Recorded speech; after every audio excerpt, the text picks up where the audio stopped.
a lot of the negative things in my life were somewhat a result, some of them direct result or a result in general of alcohol. And I did a lot of thinking about that because this is part of the thinking that I had. I mean, it's really sort of what got me to get clean. How hard was it to get clean? Because I mean, you said, like you said, you weren't an everyday drinker. You were more like a weekend warrior type of guy, correct?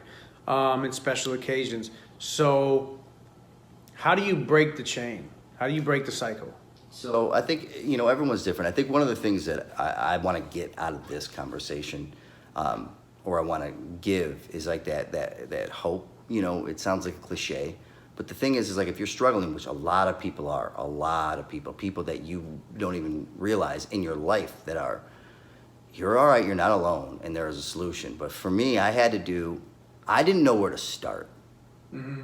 And I had people around me that were working 12-step programs, that were former alcoholics. So I was advantaged in that point.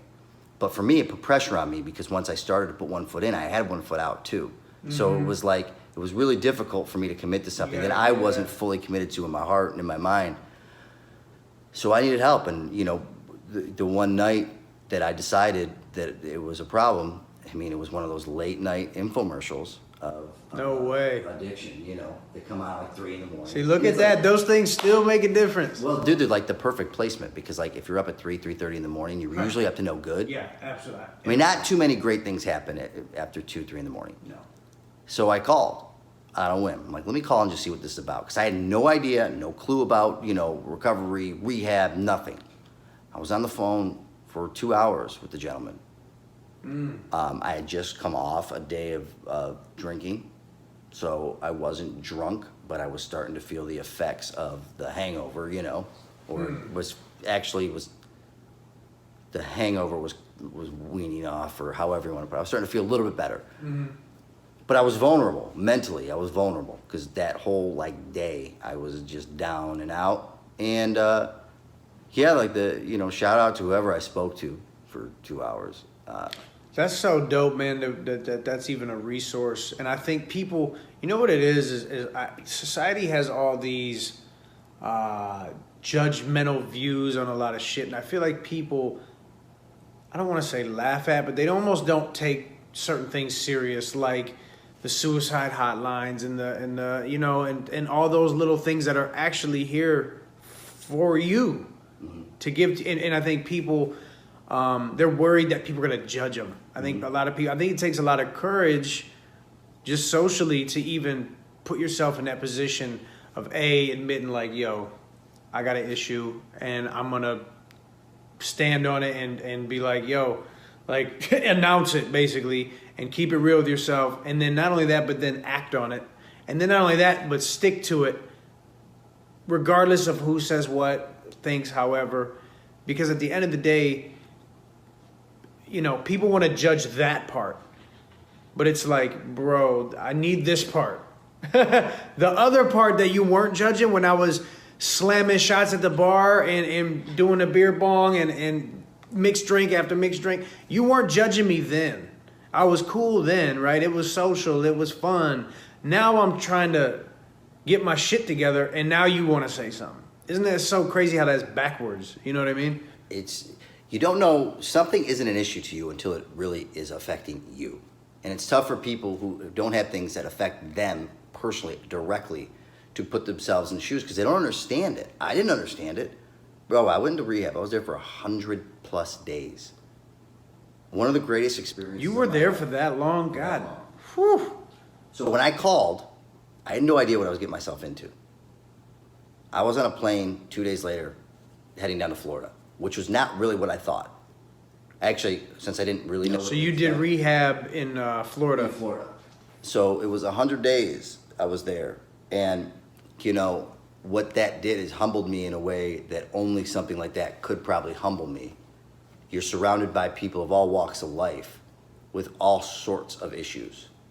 Well, you're probably the least of the problems in that scenario, I would imagine. It was one of those things that I knew where I fit in, I was no different than anybody else. I was still an addict, and it took So me you were time there to with. accept that.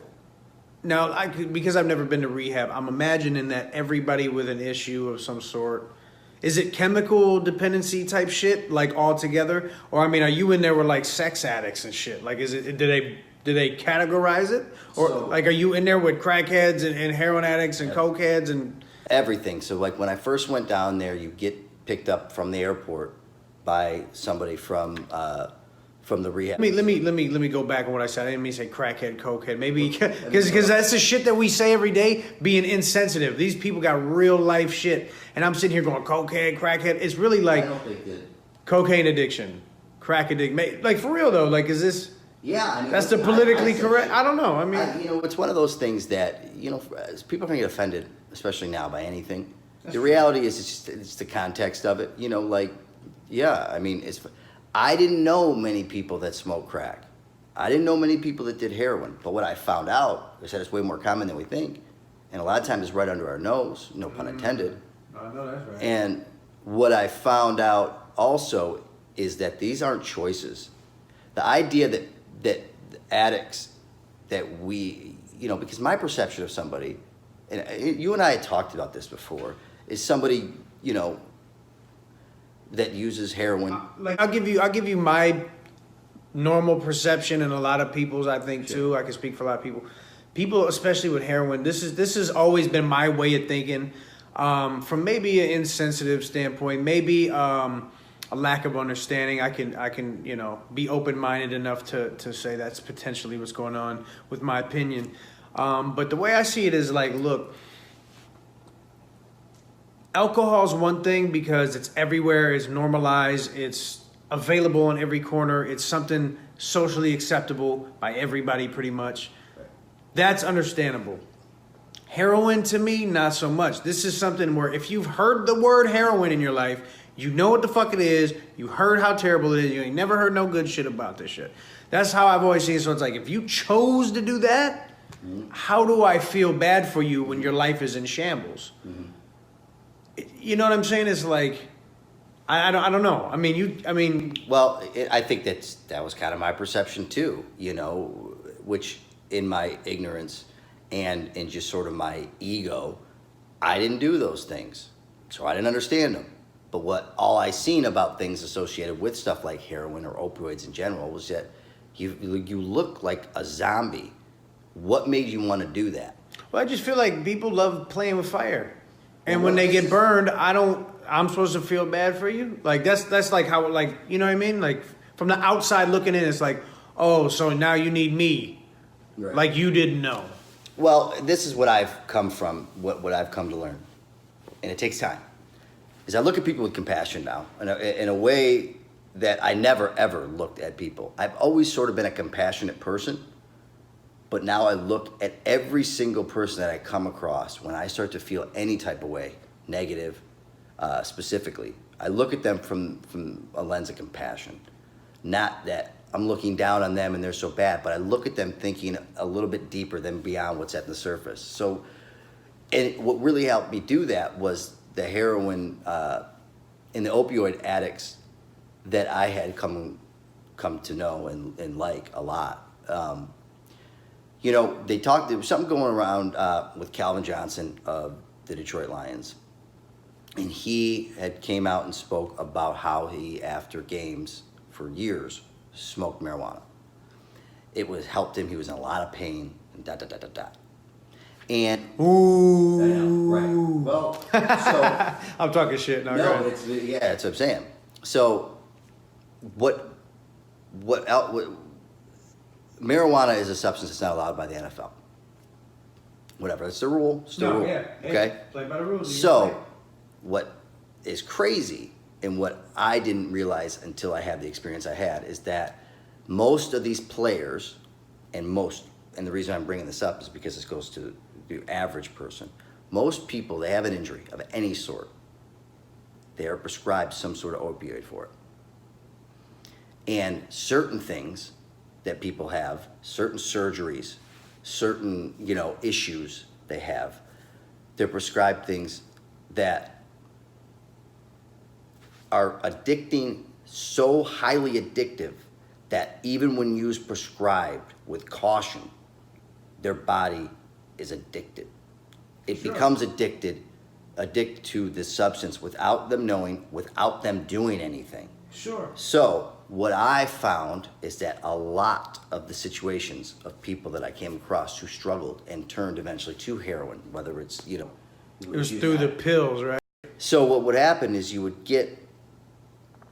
would get prescribed different medications by a physician with good intentions for reasons that were necessary. Mm-hmm.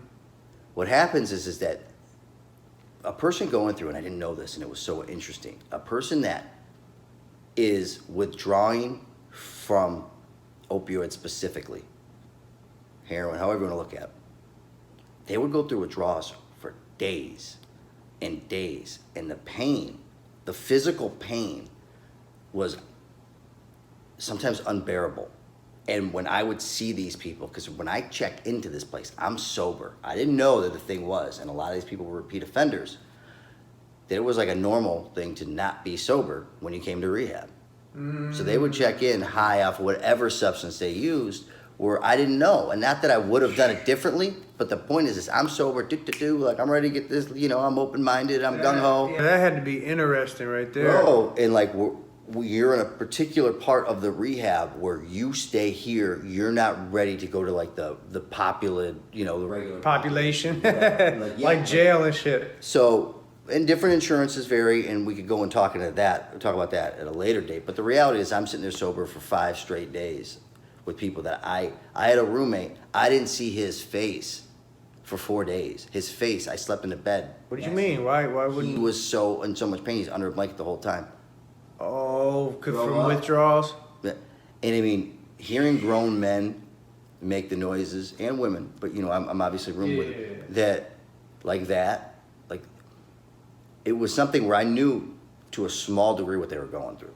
Now, in that particular scenario, I can show empathy, and I think a lot of people don't take that into account, that type of situation where, because I know another dude who claimed, they cut off my prescription, and it was like, I'm already addicted to this shit, and when you can't get it, you don't know what that shit's like, and blah, blah, blah, blah, blah. And I'm like, okay. But it's a lot of the kids using it like a party drug, There might have been banging out their arms and shit, and it's like, my dude, like, what? Right. No, I still think, even then, I still... Because, like to me, it's like, it makes just as much sense to be like, hey, see that hot stove? Put your hand on that motherfucker. Forget what everybody said happens. Touch that motherfucker. Like, to me, like it's almost the same fucking thing in a certain sense. When you look at it very, what's the word I'm looking for? When you look at it real, just outside looking in. Not even that, but just very one-dimensional. That's what I was going to say. When you look at it one-dimensional in one specific setting, you know what I mean? But it's a lot more vast than people realize, and I think awareness is what's lacking. Because I never thought of it that way. Like this, it would be like what they and what a lot of people go through is they've touched the hot stove already, but now what you're saying is they can't touch the ice or whatever it is that's going to take that away. So they've made the mistake, and sometimes this is why I get passionate about it. Sometimes it's not a mistake. They did something they were supposed to do. They had a serious, serious dental work. They had a serious back surgery where they can't move without taking a morphine or taking a Vicodin or whatever the case may be. And then when they stop, and sometimes you don't have to take it for that long, you're in the sort of pain where you'll do anything.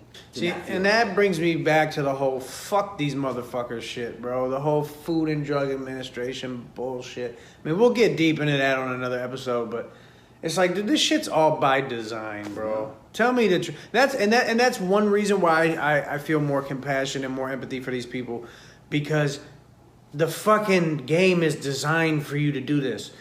Literally, they want every one of us to be addicted to at least one something.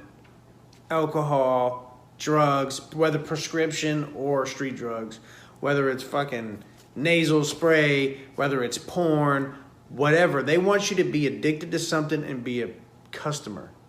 You just keep giving the money, bro. They don't have to try that hard anymore because it's everywhere, and those people are you and I or me, for sure. But that's like those, you know, and we say those people with no disrespect, or it's just like they're everywhere. They're us. That's our culture now. It's so a part of it, and the reason I say that is because I'm an addict. Let me ask you a slightly off-topic question that's related. Do you think that there's some form of, use this term loosely, conspiracy, some sort of big master plan as to why drug use and narcotic use is so popular now more than ever within commercial music? And it's I mean, you hear rappers, popular rappers, literally bragging about being drug addicts and, you know, glorifying using pills and lean and coke and 12 different things at once. And like, do you think you think there's somebody behind the scenes, some evil rich white guy in the shadows, like, like, you know, do you think like the guy who owns Xanax or some shit, like, is like funding these guys? Or do you think like there's some kind of weird, you know what I mean? Because that's a theory that's been going around, at least hip hop. You know well, what I mean? I think that the hip hop community has always been a community that just, they glorify things because at the end of the day, a lot of those things are appealing to a lot of people. And I think even if it's something you don't agree with, it's controversial, so it draws your attention. No, that's true, man. So I think that it's not so much, you know, and everyone's different. I think that a lot of people now are starting to appreciate some vulnerability of hip hop artists. I agree. I think that people are starting to, because that's what I've realized, is that the opposite of addiction is connection. The opposite of addiction is connection? And that's one of the things that... Elaborate for me. So, the reason I'm an addict is much deeper than me picking up alcohol at any point in my life. When I was 15 and I first drank, I was an addict before that. So you're saying you had an addictive personality? It's deeper than and whatever you get, or okay. It's deeper. Elaborate. So, one of the things that I did is I read a lot when I was, you know, and I do more now than I ever have because of this. When you were in rehab, that's up. But I read about how addiction comes, and it comes in a lot of different forms, but in the genetics, in your makeup, there's addictive behavior. Okay. And the way your brain works is you have neurotransmitters that travel. Right. Yeah, neural pathways. And things that happen in your childhood,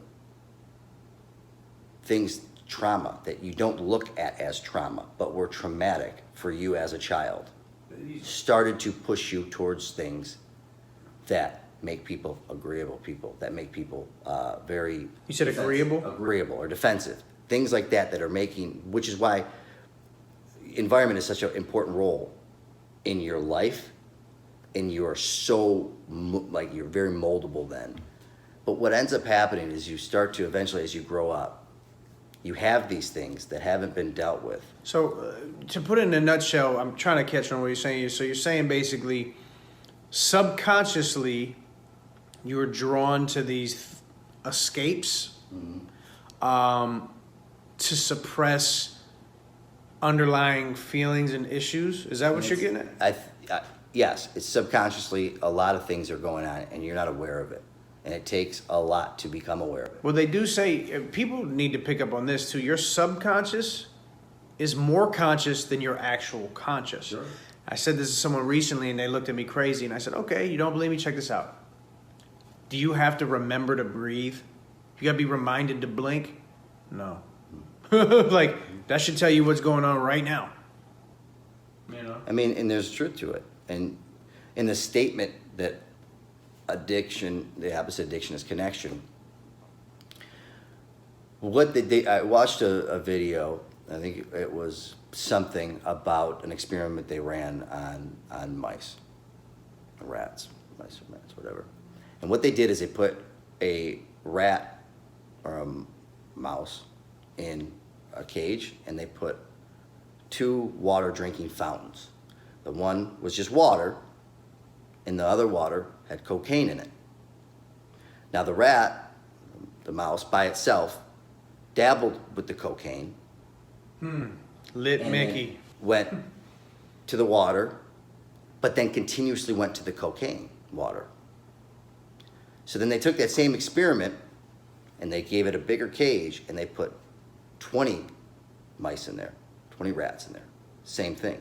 They all had tried it, but then they never went continuously to the cocaine. They just drank the water. Really? Because what it is that your brain, because it's deeper than that, is once they felt they had things to do, connection, it was a bigger cage, so they had more stuff to kind of do to keep them distracted. They didn't feel the need to have that because they had that in other ways. So if I can translate what I think you're trying to say, you're saying that it's fulfillment. You're saying the cocaine was fulfillment for the lone mouse. Yeah. But when there's a group and other things are going on, you got other stuff to worry about. You don't need the coke, is what you're saying. When you hear the expression, an idle mind's the devil's playground. Say that again? An idle mind is the devil's playground. Yeah. The devil creeps in the white space. That's Right. how I say it. Yeah. So if you're in a room with 10 people and you can be honest, vulnerable, and yourself, you're less likely to go down negative paths, assuming that everyone that you're in the room with is not doing those negative things. Mm-hmm. So if you're around 10 people who don't drink consistently, the chances of you drinking are a lot less than when you're around alcohol and yourself, or 10 people that alcohol. And a lot of times people that choose substances, and this isn't everyone and everybody's different, but I think something you can say safely is that there is an element of alone, there's self-esteem, there's a lot of things. And the substances, the alcohol, whatever, is a really, really good friend in those times. Although it leads to bigger things. And if people were able... You know what? That's true, man, because when I first moved out of my mom's house, when I moved across the whole country by myself, where I didn't know nobody, I was lonely and I was on them cases of every 2 days. I was getting a 24 pack of Bud Light, and I would crush that shit in 2 days. I drank like 12 a day, and I would just look for people to call on the phone and connect with just to feel good. And I remember I had my own place, way too big for me, 4-bedroom, 2-story place, just me, no dog. I don't got no friends, and I used to leave the TV on 24/7. I'd be gone and it would stay on. So I come home and feel like there's energy and you know what I mean? And it's just funny when you say that because that's so true. And even I turned to alcohol and was abusing it at a young age, strictly off of just being lonesome. And it's real easy to slip into that, man. It's real easy. And especially when it's common for people, like I said before, to make excuses. Oh, I got to drink because it's this. I got to drink because it's that. Or just, if nothing else, just to fit in that particular environment, Well, and yeah, I think at that point, and I don't want to speak for you, but I would say if there was a point in your life, they say young people experiment with drugs because they're vulnerable and they're easily impressionable, At that point, I would say next to that you're almost equally vulnerable in some ways, where if you were to do things outside of the norm for you, it probably would have happened then. Because you would have done more to have acceptance and to have camaraderie and to have connection, because out of desperation, loneliness, self-esteem, than you would if you were around us or you're around your friends and family. And that's just kind of an example of how that vulnerability that creeps in when you don't have the connection. And you compound that with everything in society where everybody feels like they're failing because socially everybody is on a pedestal and everyone portrays life as good and positive.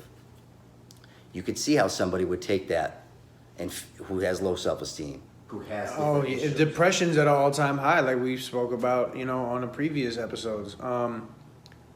That's wild, man. And then here's alcohol just conveniently available for all your troubles right here. Great job. Ring! And it's the image of alcohol always comes with, a lot, well, not always, but a lot of time, a luxurious lifestyle or a fun lifestyle or women. What do the guys like? Hey, chicks. It's like you look at the Budweiser girls and it's like bunch of hotties half naked. Right. Associated with beer. Your subconscious is like, beer's that shit.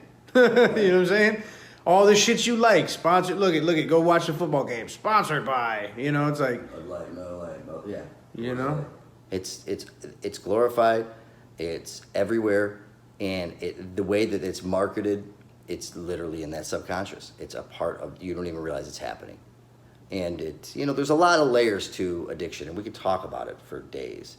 I think that what I would like to get clear through this more than anything is that if you have that feeling, if you're struggling, if you're this, if you're that, I don't care what you're going through.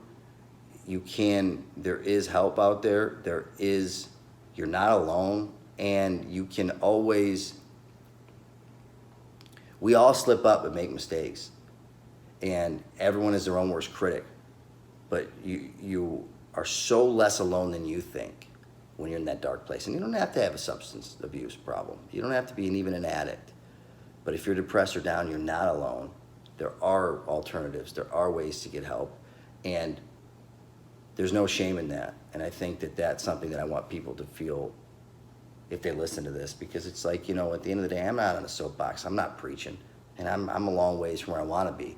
But I can tell you how I feel now as opposed to a year and a half ago is night and day. And the constant is I just removed alcohol from my life.